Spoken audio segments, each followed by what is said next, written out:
companies and personal libraries. The translators, their companies and personal libraries, and we'll get into all that here shortly. So, in the last two lessons, we have been looking at the rules set forth by Bishop Bancroft and trying to ascertain to what extent they were followed by the translators.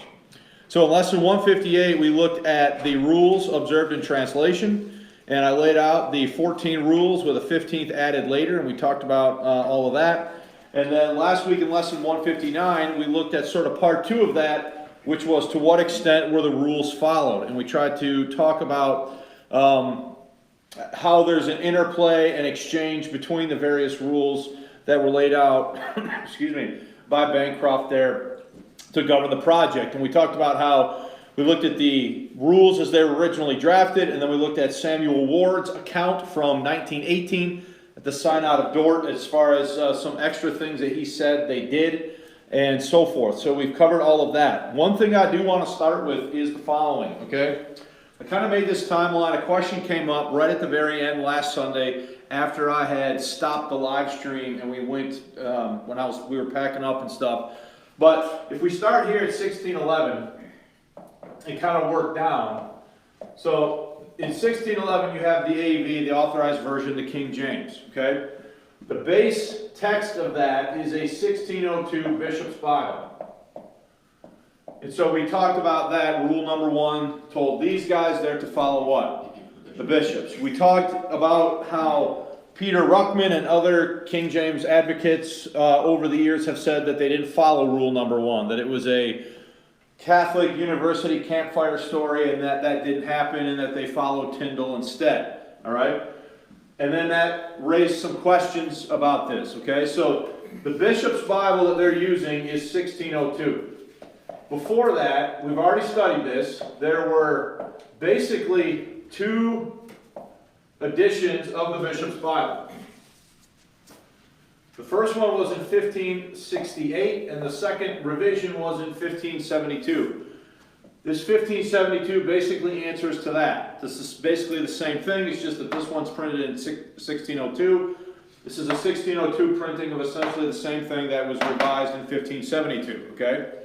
Now, where did the Bishop's Bible come from? The Bishop's Bible was a revision of the previous authorized Bible by the Church of England, which was the Great Bible. The Great Bible was done in 1539. We have a bunch of lessons on this if you go back to what we were looking at about at the last term, right? So the AV is a revision of the Bishops. The Bishops was a revision of the Great. The Great was a revision of which one? I know Mike knows because I heard him say it, which brought great joy to my heart that Mike remembered that from way long time ago, okay? It's which one, Mike? Matthew's. Okay? So you've got a direct line here, okay? Now why is this important? The reason this isn't so the AV is a revision of the Bishops. The Bishops is a revision of the Great Bible. The Great Bible is a revision of the Matthew's Bible. The reason why that's important is because the Matthew's Bible is the complete work of William Tyndale. Okay? The Matthew's Bible has all of the translations in it that Tyndale did before he died. So what does that mean? That means it has Genesis through Deuteronomy was the work of who? Tyndale. It has Joshua through 2 Chronicles. Also the work of who? Tyndale. And it had Jonah. I just spelled Jonah wrong, but it had Jonah also. And then it had the New Testament. How do you spell Jonah? J-O-N-A-H. With an H on the end. And then it also had the entire New Testament, Matthew through Revelation.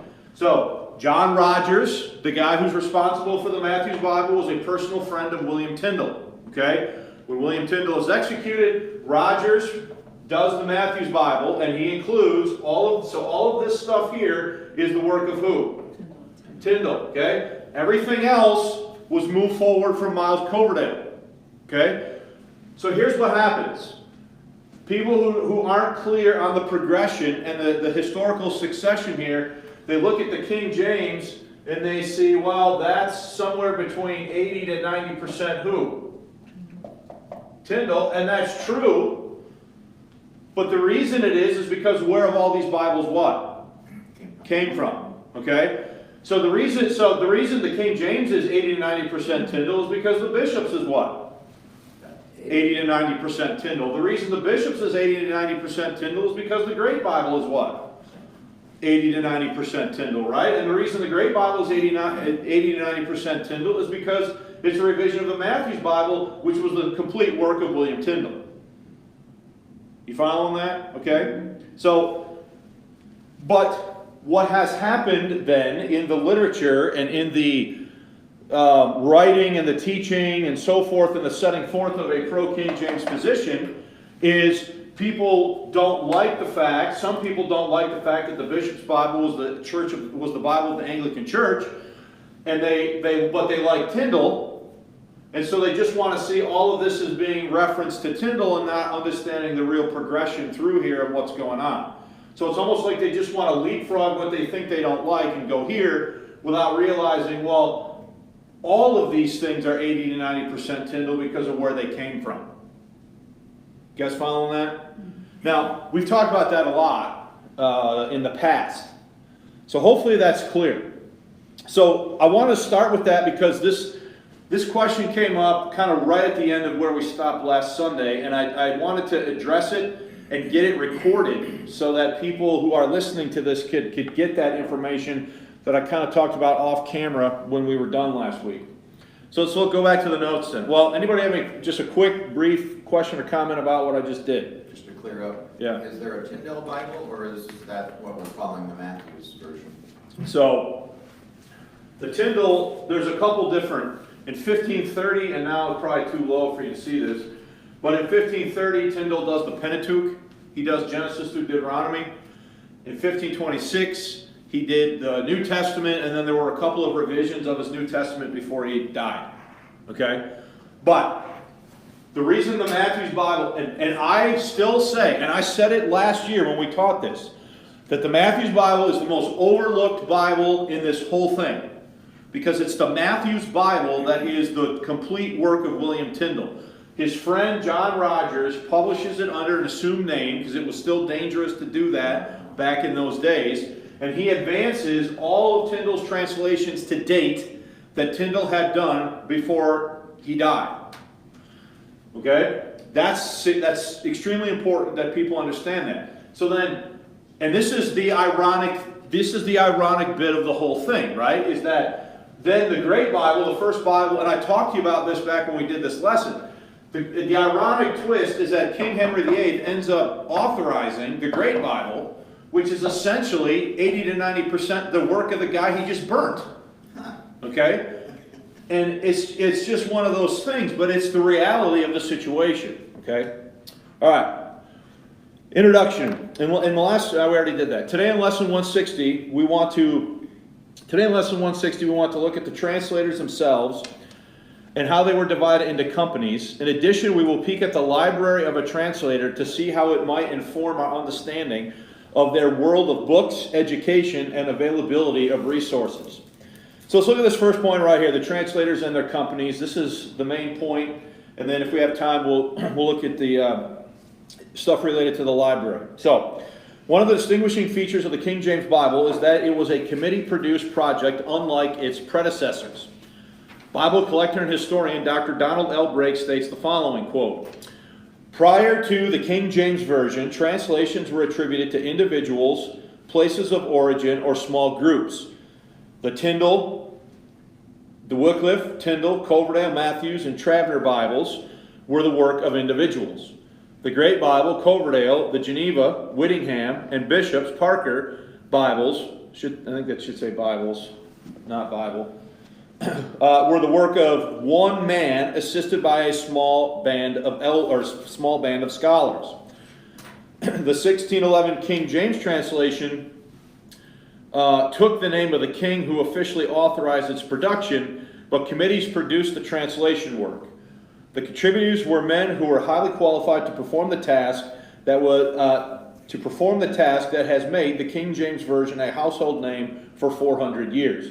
So the point there is, you start looking back, you've got a lot of these Bibles are either the work of one guy, Wycliffe, Tyndale, Rogers, or Coverdale, etc., or they're the work of basically one guy helped by a small collection of scholars who were helping this one main guy do it. And what's different about the King James is there's going to be as we already know from looking at the rules, it's going to be a large project done under pretty strict rules, and it's going to be something that is going to be unlike anything that came before it because of all of the input and the different levels of scrutiny that the project is going to be put through. Helen Moore and Julian Reed, editors of the Bodleian Library publication, Manifold Greatness, The Making of the King James Bible, concur with Dr. Brake, quote, "It has often been observed that the success of the King James translation is particularly remarkable, considering that it was the work of a committee. In fact, the work of 6 separate committees, a team of about 50 translators, the exact number is disputed, was drawn from University of Oxford and Cambridge, and divided into 6 companies, 2 meeting in Cambridge, Oxford, and Westminster." So we're going to see that here a little bit more clearly as we go through this. Now, it says there in that quote from Moore and Reed, and if you look at the last point on the bottom of page 1, the exact number of translators to serve on the project is debated by historians. Now, there are some reasons for that. There's some deaths. There's at least one guy who dies before the project starts. There's a couple of them who die during the project at different times, and so the exact number is somewhat unknown, and some historians see it a little bit differently. So top of page 2. Though Bishop, soon to be Archbishop, Richard Bancroft circulated a letter from the king, sealed 22 July 1604, that states, "We have appointed certain learned men to the number of 4 and 50.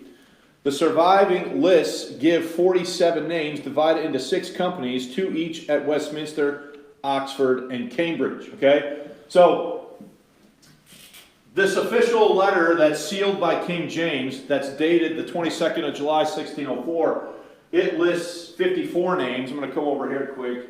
There's 54 names on this list. But when we actually look at the records of how many surviving lists only give 47 names.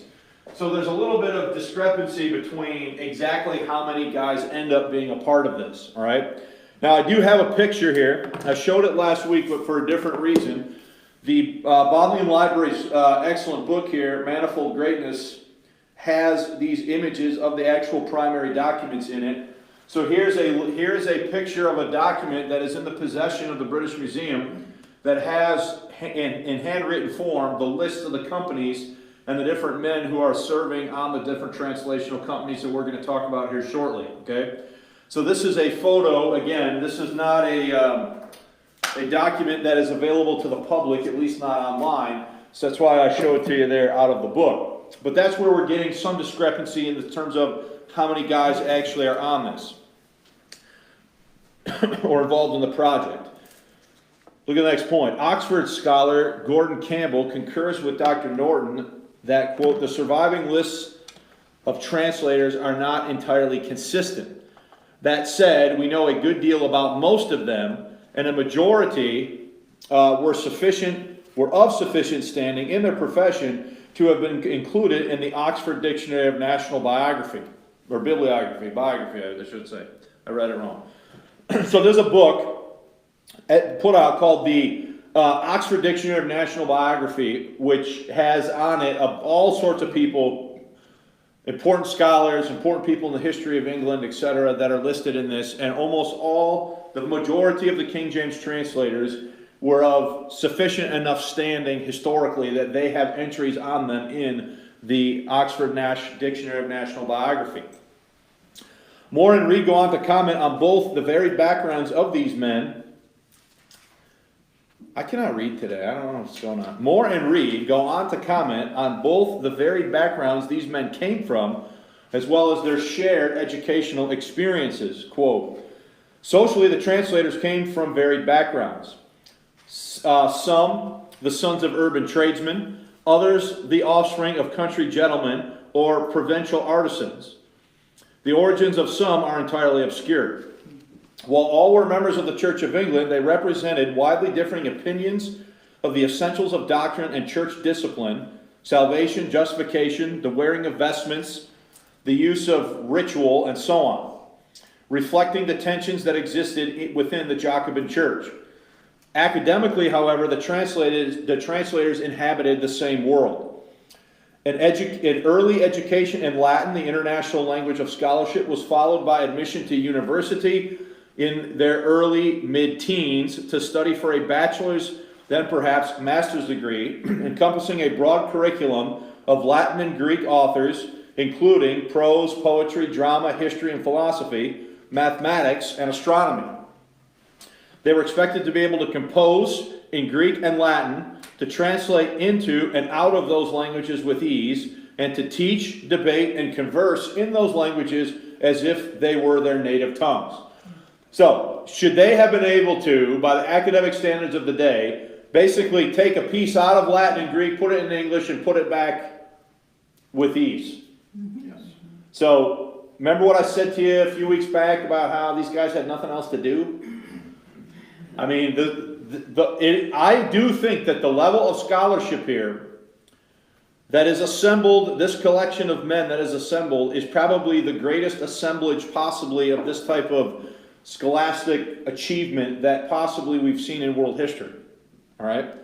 Educated in a wide range of literary genres, they were acutely attuned not only to the meaning, but also to the harmony, rhythm, and cadence of the written and spoken word.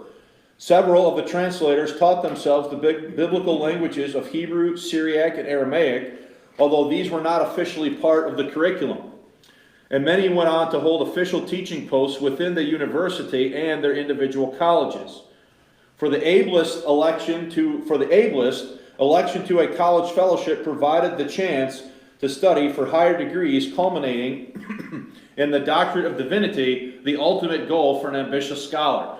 So we can see there a summary of their educational attainments. These guys are not idiots. They're extremely intelligent. They have had the highest level of linguistic training, etc., that they could possibly have by the standards of their day.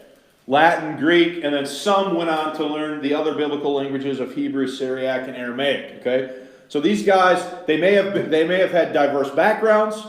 They may have came from a lot of different places, some from privilege, some from not privilege, but when they get there, they have a shared academic experience in these British or English universities of the day.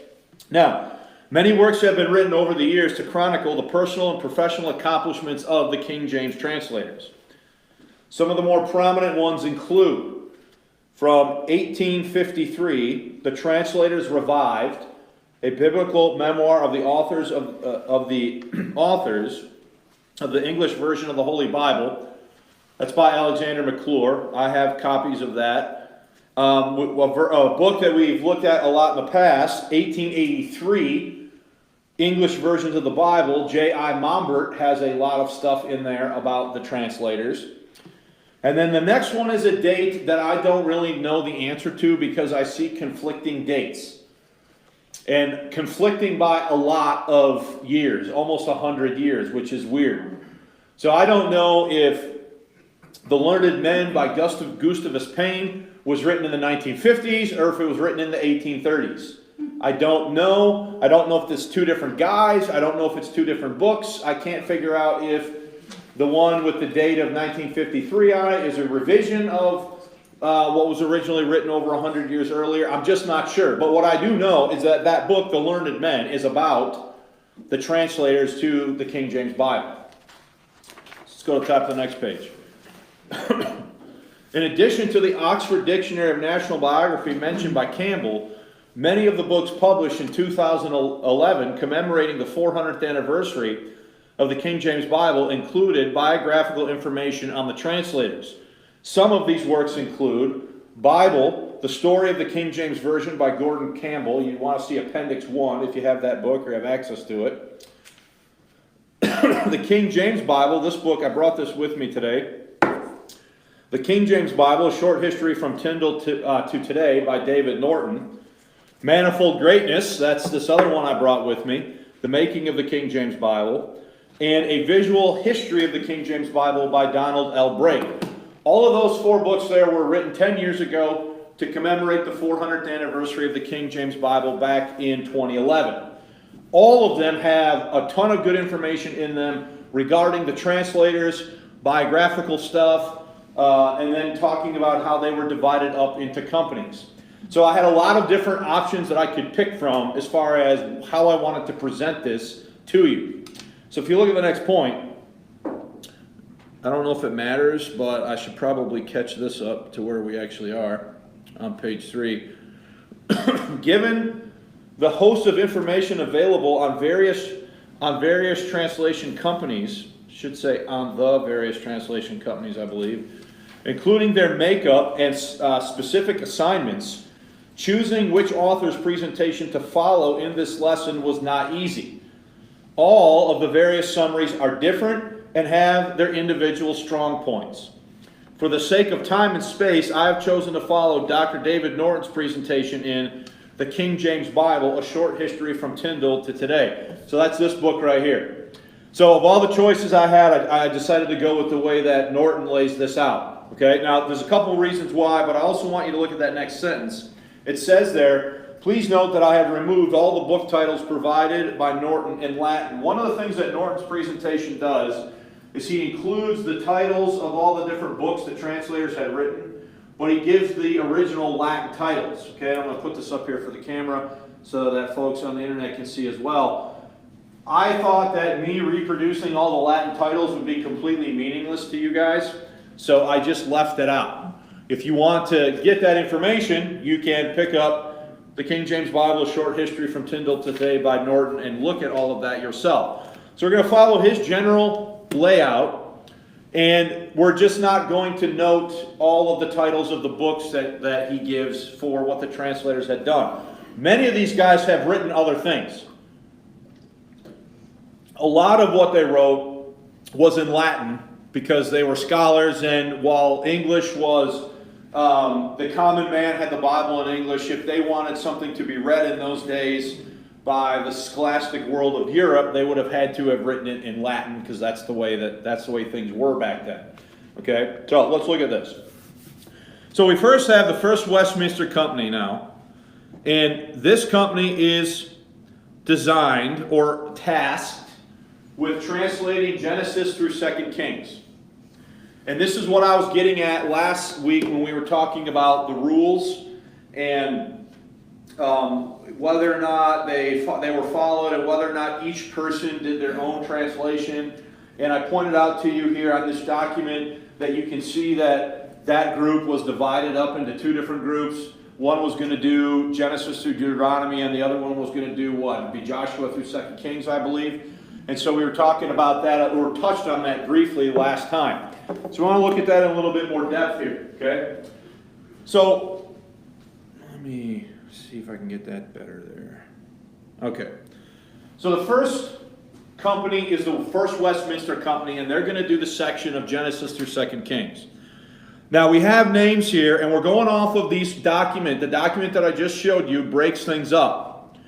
So according to the document, there are 2 different groups of translators in this First Westminster Company. There's a group that is responsible for the Pentateuch, the first 5 books, Genesis through Deuteronomy. And then there's a separate group that's going to be responsible for Joshua through 2 Kings. Okay? Now, I don't know if we need to go through and read all this stuff, all these details, because I think that they could get possibly redundant and boring. So I do want to point out, though, just a couple key people in each one of these. So what you have here in this list, let's talk about what you have. First of all, you have the years of their lives. So in parentheses here, so at the top you're going to have the head of each company. So at the head of this company is Lancelot Andrews. He's the head of the company. He is Dean of Westminster. He's Fellow of Pembroke, Cambridge, Bishop of Chichester. Yeah? Yeah. All right. Ely and Westminster. So this is these are how long he lived. This is he's the head of this company that's running the First Westminster Company on the Old Testament. And this is all then of his academic credentials and positions, both within the Church of England and within the different universities, etc., that he is a part of. So you can see here, is he a very accomplished guy? Highly trained, etc., what you would expect from somebody who would be the head of this particular company. So as you look here at the list there, you have the different details given to you. And I see I forgot to underline a name. Yeah, we need to underline John Layfield. So here we have what? 1, 2, 3, 4. We got 5 names associated now with the Pentateuch according to the surviving documents. Now, I'll leave it to you guys. Do you want me to read all their names and everything they were involved in, or can you check that out on your own? Check it out on our own. All right, amen. So let's look at the next group, though. We do want to just talk about each group. So the next group is responsible for Joshua through 2 Kings. And again, we have 1, 2, 3, 4, 5 men that are responsible there for that section. But all 10 of these guys, they are all in which company? They are all in the First Westminster Company that is responsible for that whole section. So these 10 guys are responsible for all of Genesis through 2 Kings. And the documentation suggests that what they did is they broke that. That's a lot of material. Just think about that. That's a lot of material to go through all the way from Genesis to 2 Kings. That's a lot of ground to cover. And so what they did is of the 10 men, they broke the group up into 2 different groups. 5 were going to take one, and then 5 would take the other section. And then they no doubt would talk and converse back and forth amongst themselves about what they were doing in their allotted portions. Okay? Any questions about that? All right, so let's go to page 4 and look at the next company. The next company is the First Cambridge Company. And the First Cambridge Company is responsible for the section of 1 Chronicles through Song of Solomon. Okay, so they've got sort of that middle section, if you will, of the Old Testament that they're going to be responsible for. 1 Chronicles through 2 Solomon. The head of this company is Edward Livy. I've heard it pronounced Lively a couple different ways. He is the head of the company. He's a successor.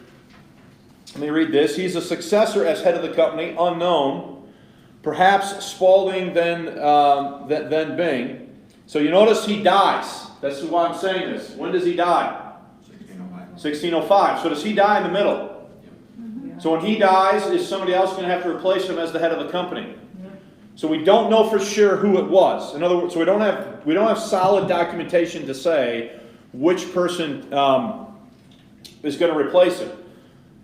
I have read it suggested in some books. I don't know if it's true, so I hesitate to say with any level of certainty. Some speculate that you look at, when was this guy born?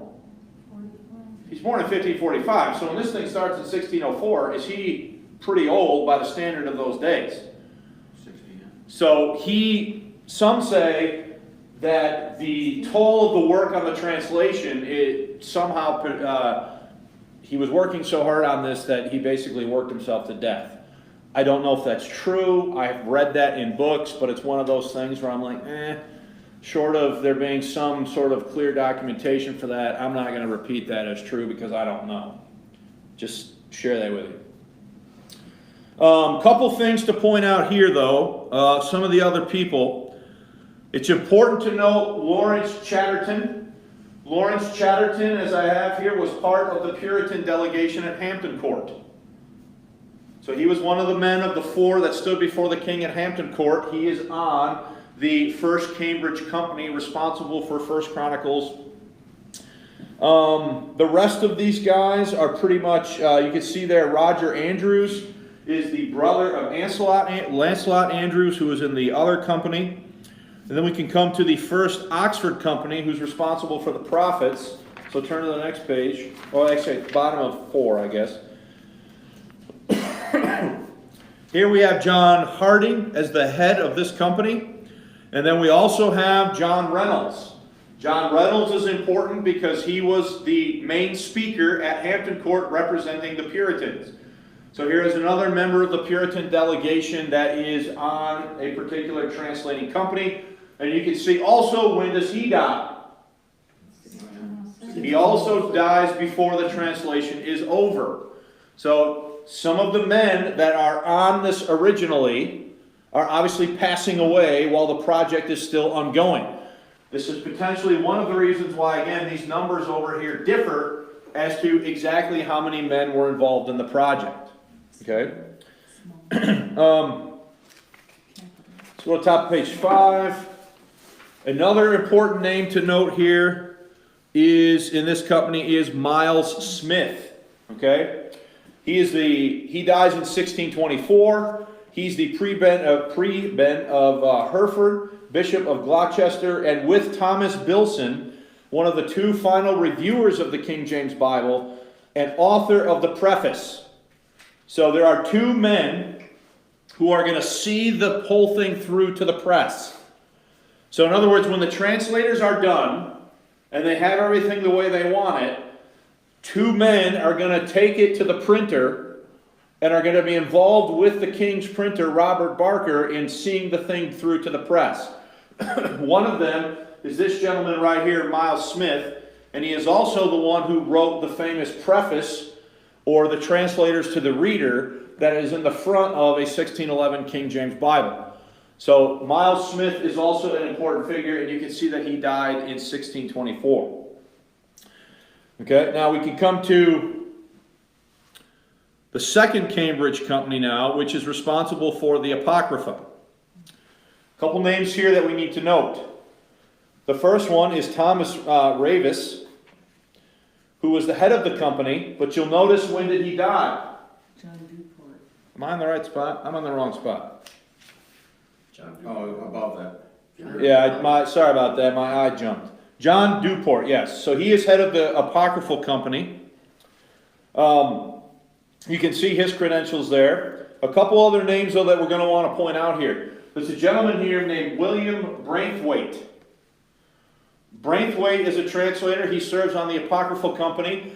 He is the guy whose library we're going to look at here, if we have enough time at the end of this, and look at what did this guy have in his library, and what clues does it give us about what he was reading, what his education was, and what we might be able to observe from that about his credentials as a translator. Another one is Samuel Ward. Samuel Ward is important because he is the one who gives the retrospective report to the Synod of Dort in 1618 about what happened with the translation. Another one is important here is John Boyce. I say Boyce. I think Boyce is correct. That's the way I would say it. Boyce is important because he is the one who takes notes at the general meeting. It is his notes that have survived history on the general meeting. So we have a couple important people here in this particular group. Now, I'll say this. I have a booklet out there on the back bookshelf for sale on the Apocrypha. The Apocrypha in the King James Bible. It is largely recognized by people who follow this stuff that the weakest part of the King James Bible was the Apocrypha. So in other words, the translational quality of the apocryphal section is not as good, if I could say it that way, as the Old Testament and the New Testament, all right? And there's reasons for that, one of which is a lot of the guys that are working on the section don't accept it as scripture in the first place. But the king wants it in, and so it's going to be in as far as that goes. And it was in the bishops, and they're following the base text, and so it's a section, and so they're going to put it in. If you think back to prior lessons, we spent a whole bunch of time talking about that, the inclusion of the Apocrypha in the Protestant Bible, back when we were talking about Coverdale and a lot of the stuff back here. So there's the second Cambridge company. So at the bottom of page 5, then we have the second Oxford company, which is responsible for Acts, the Gospels, Acts, and Revelation. So this group is doing Matthew through John, Acts, and then the book of Revelation. The head of this company is Thomas Ravis. I jumped ahead here a minute ago. He also dies when? 1609, before the project is finished. Some of the other notable names here is really not any that I'm going to spend any considerable time on. You can read the list on your own time. Let's go to the middle of page 6 and see then, I believe, what's the last company, which is the Second Westminster Company, and this is the group that does the New Testament epistles. So this group does Paul's epistles, Hebrews, 1st, 2nd, 3rd John, 1st and 2nd Peter, 1st, 2nd, 3rd John, and Jude. So this group here, the Second Westminster Company, is going to do the New Testament epistles, and you can see here that we have a similar phenomenon where they divide them up into two sections.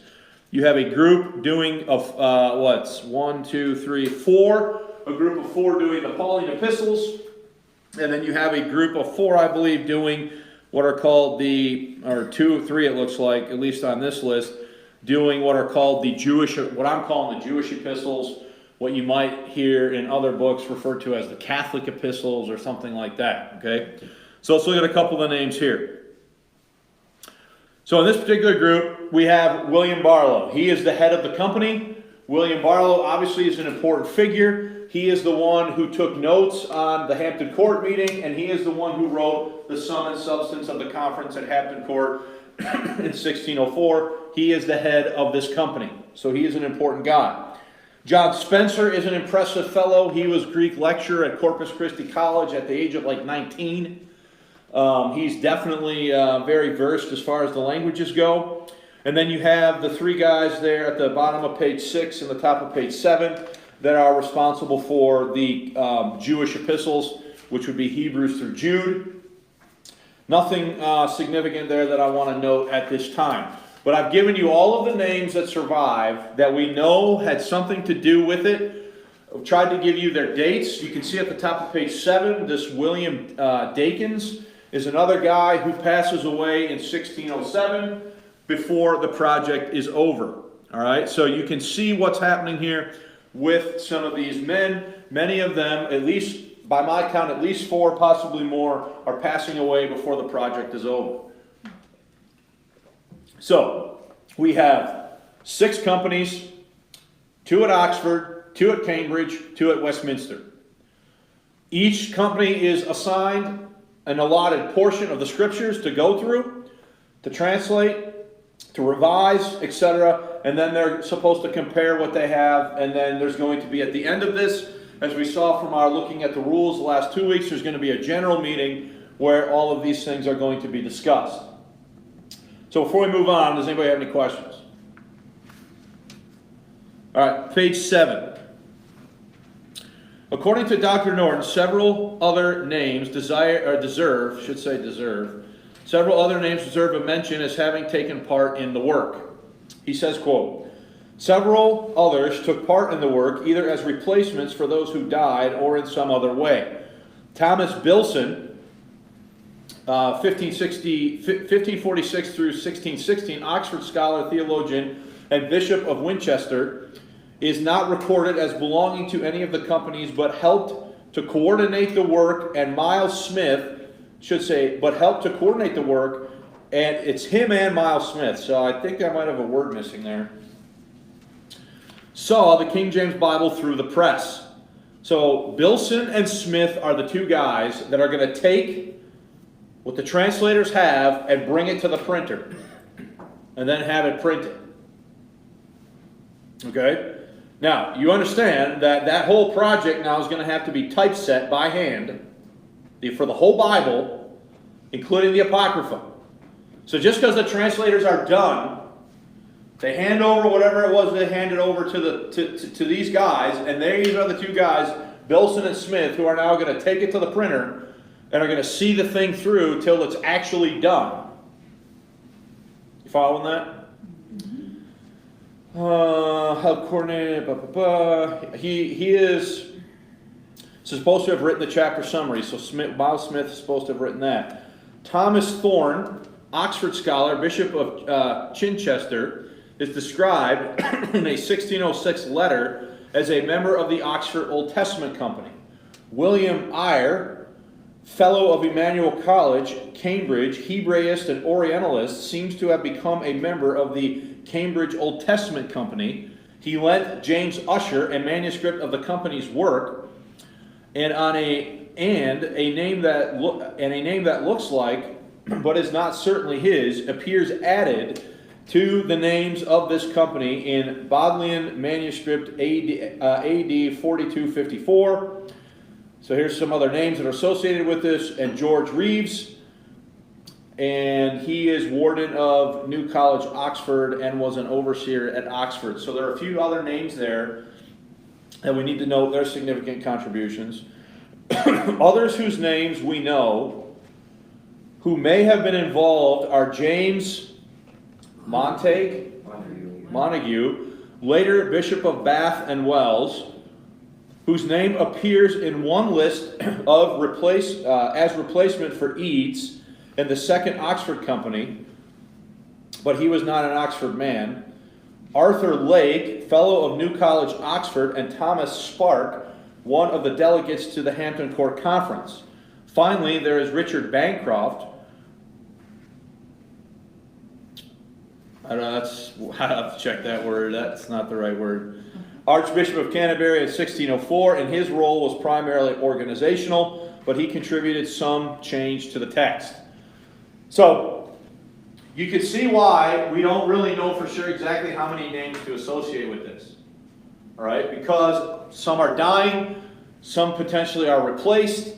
Their names aren't necessarily clearly noted as having replaced certain people. Some of it is a little bit of, there's some fuzziness to some of this as far as what is happening when some of these guys passed away.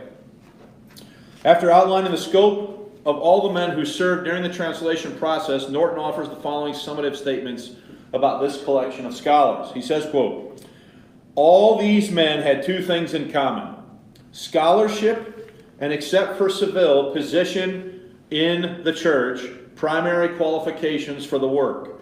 Beyond these, there were a mixture from archbishops to be, country parsons, and from distinguished writers of sermons, theological and controversial works, and makers of scholarly additions to men who publish nothing and would otherwise be absolutely forgotten."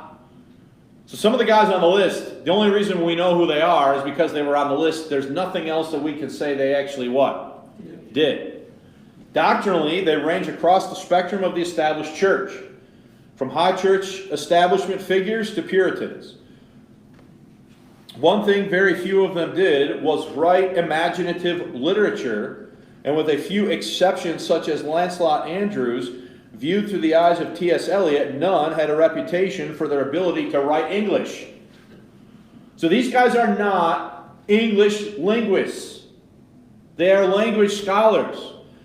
They're not poets. They're not writing prose. They're not writing, stuff like Shakespeare or stories. They're not writing any of that stuff. Yet this assemblage of scholars is going to give us what many view as the height, the pinnacle of English literature.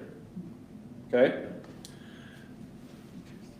In the primary respects of scholarship and devotion, therefore they are an apt group for the work. But in other respects, they seem unlikely to produce either the central book of English religion and culture or the noblest monument of English prose. How could they individually emerge to form committees? I need to check that. That doesn't seem right either.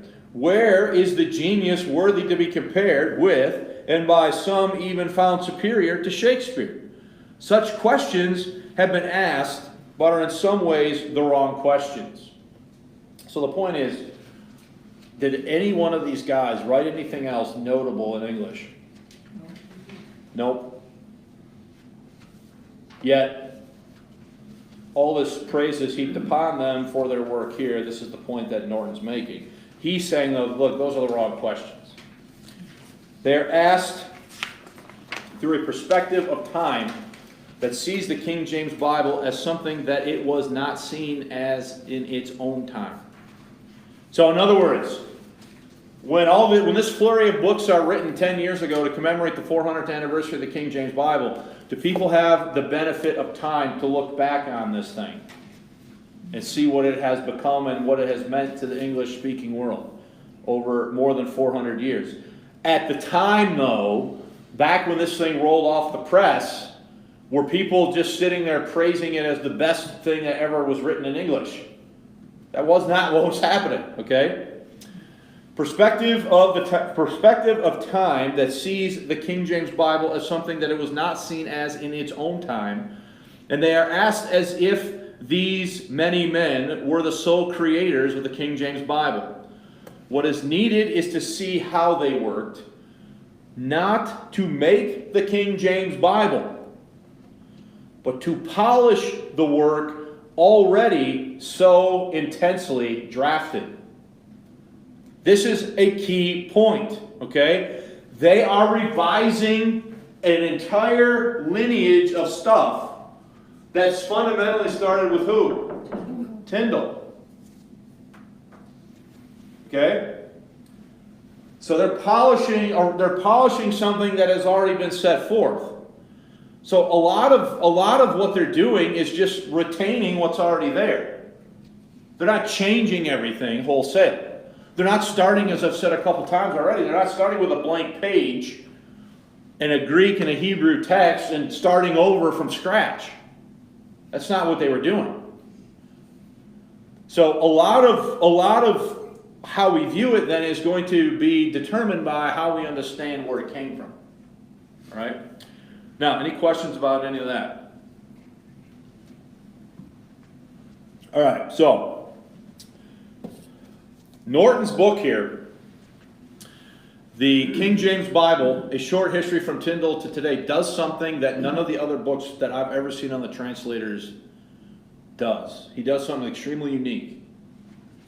And he's got a section in this book in chapter 3 called A Translators Library. And what he does is he looks at the books that were in the library of a translator. One of the translators, William Brainthwaite. Brainthwaite was on, I can't remember now off the top of my head, where's he at? I think he was, here he is. He's in the Apocryphal group, the Second Cambridge Company, this guy right here. So let's look at this point. In a nutshell, the men who served on the various translation companies were arguably the greatest assemblage of scholastic, literary, and linguistic abilities in world history. Volumes have been written on the theological and academic training and achievements of the King James translators. For example, David Norton included a section in chapter 3 titled A Translators Library, in his The King James Bible, A Short History from Tyndale to Today, in which he describes the voluminous personal libraries assembled by some of the translators. So let's look at this, and we'll just kind of get into this, see where we can go, and try to end on time. So here's a quote from Norton. He says, "The translators' mental lives were above all in their books. This was a time when a scholar could place little reliance on college or university libraries." So right now, are there massive research libraries at all of the major universities? Yeah. Yeah. Back then, back at this time, back in the early 17th century, a lot of these colleges did not have the extensive libraries they have now. So it was really incumbent upon a scholar to have his own stuff. He could not rely on a research library, much less the internet, obviously. When the Bodleian Library at Oxford opened in November 1602, it had about 2,000 books. College libraries at Cambridge and Oxford typically held between 250 and 500 books in the late 16th century. Trinity College, Cambridge, had about 325 in 1600. Of which were recently acquired law books, and about 160 were religious. In these circumstances, the translators' own libraries tell a great deal about their reading. Many of them had, by these college standards, huge collections. At his death, George Abbott bequeathed over 2,000 books to Lambeth Palace Library. So did he have way more books than were in any of the university libraries at that time? So when he dies, he donates his personal library to Lambeth Palace Library. Okay? In 1614, he described his collection as, quote, not much inferior unto that of any private man in Europe. So, this was a big deal. Having access to this information, if you were a scholar, you had to have it yourself because you had really no other way to get it. Through though his predecessor, Archbishop Bancroft, had 3 times as many. So he had 3 times as many. So Bancroft, so he had what, 6,000? Yeah. So back to the sentence, had 3 times as many, including 102 Bibles. He had 102 Bibles. I thought I had a lot of Bibles. He's got 102 Bibles. William Brainthwaite's library remains as an almost complete collection, said to be worth about, and I only had this in pounds. We have to figure this out. It's 230 pounds. I don't know what that equates to in. I don't know what that equates to in modern. You could probably. We'll have to look it up. Double it and be close. So he had a library worth 230 pounds of 1,405 books in Gonville and Caius College Library. So here's another guy. Brainthwaite, when he dies, he donates his books. And they have remained as a largely intact set the way he donated them. And the university that he donated them to did that on purpose. So a scholar or a researcher could go there today and look at the Brainthwaite collection, for example. All right, so let's look at the next point. Norton uses Brainthwaite's intact library to make some interesting observations regarding what the translators would have been reading and how it might have assisted them in their task. The following citations are merely highlights of the ground covered by Norton in chapter 3. Unless otherwise noted, all the quotations below were made in reference to Brainthwaite's library. So there's a lot here. We're just going to look at a few things, see how far we can get, and wrap it up. So let's look at the first part of this. One of the most striking things about his library is the lack of English literature. That's the first thing.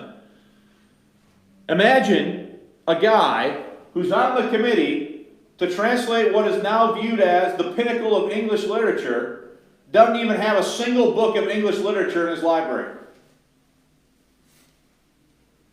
Okay? I find that fascinating. Notice the next statement. There is also a shortage of English Bibles. So all these Bibles that came before, he didn't have too many of them. Even though Brainthwaite helped to create it, there is no King James Bible. In the library that he donated to the university when he died, there's no King James Bible in that library that he donated when he sat on the committee. Nor is there the Bible the translators were to base their work on, the Bishop's Bible, nor Tyndale, Coverdale, nor the Great Bible. There is a 1584 Octavo Geneva Bible with 2 or 3 underlines and a number of blots that might suggest it was sometimes open while he was studying. And there is a Folks Parallel edition of the Reims Bishop's New Testament. This probably represents interest in the Catholic-Protestant controversy. Brainthwaite, it would seem, was no expert on the English Bible, but it is worth noting that the Bodleian Library in 1605 held onto a Matthew's Bible besides a copy of Fulk.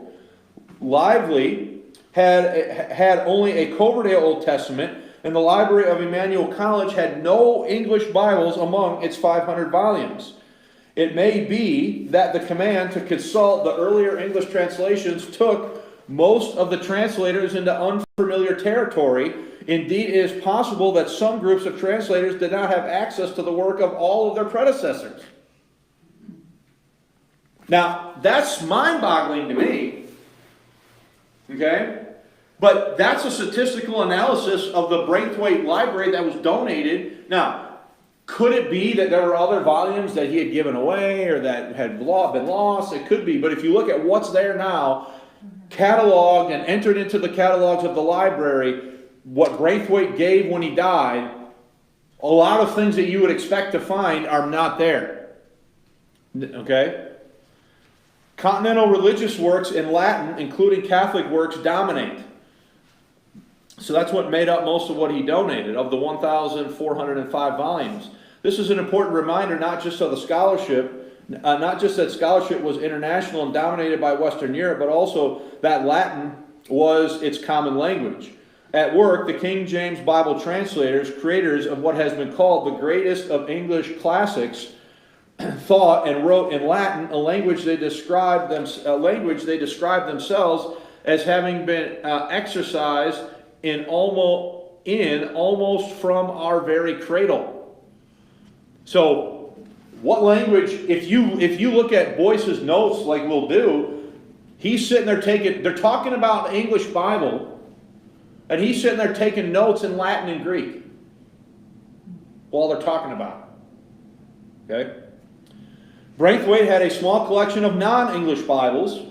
It included a 6-volume Latin Bible with the Glossa Ordinaria, a 1565 edition of the French scholar Johannes Benedictus, amended and annotated Vulgate, Erstine's Folio Greek New Testament of 1550. That would have been an important one. That's a Greek of Stephanus.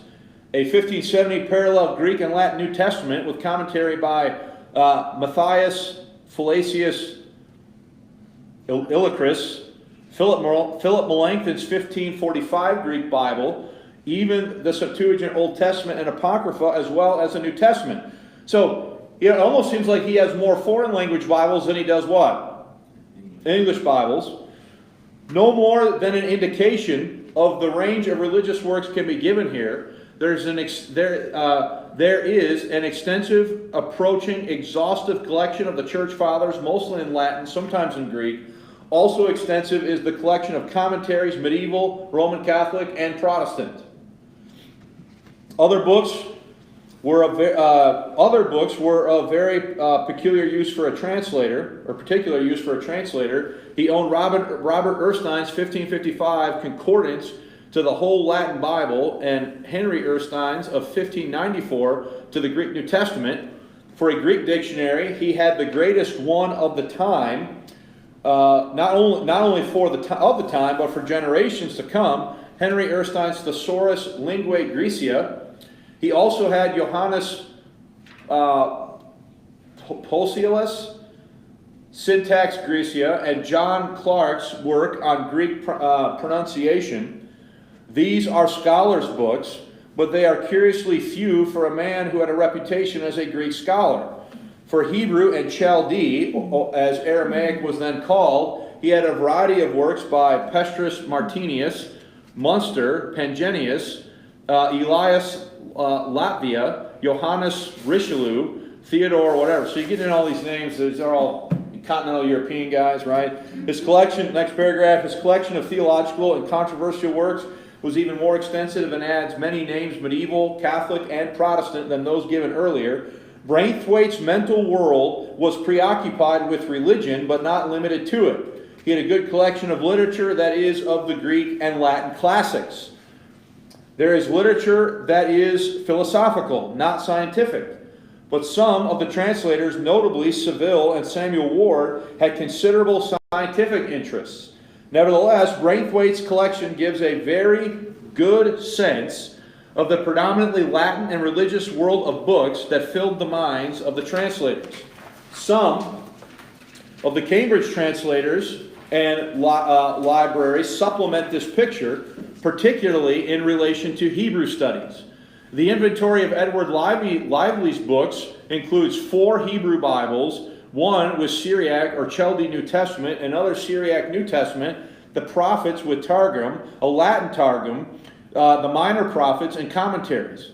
He also had upwards of 35 Hebrew and Chaldee grammars, commentaries, and concordances.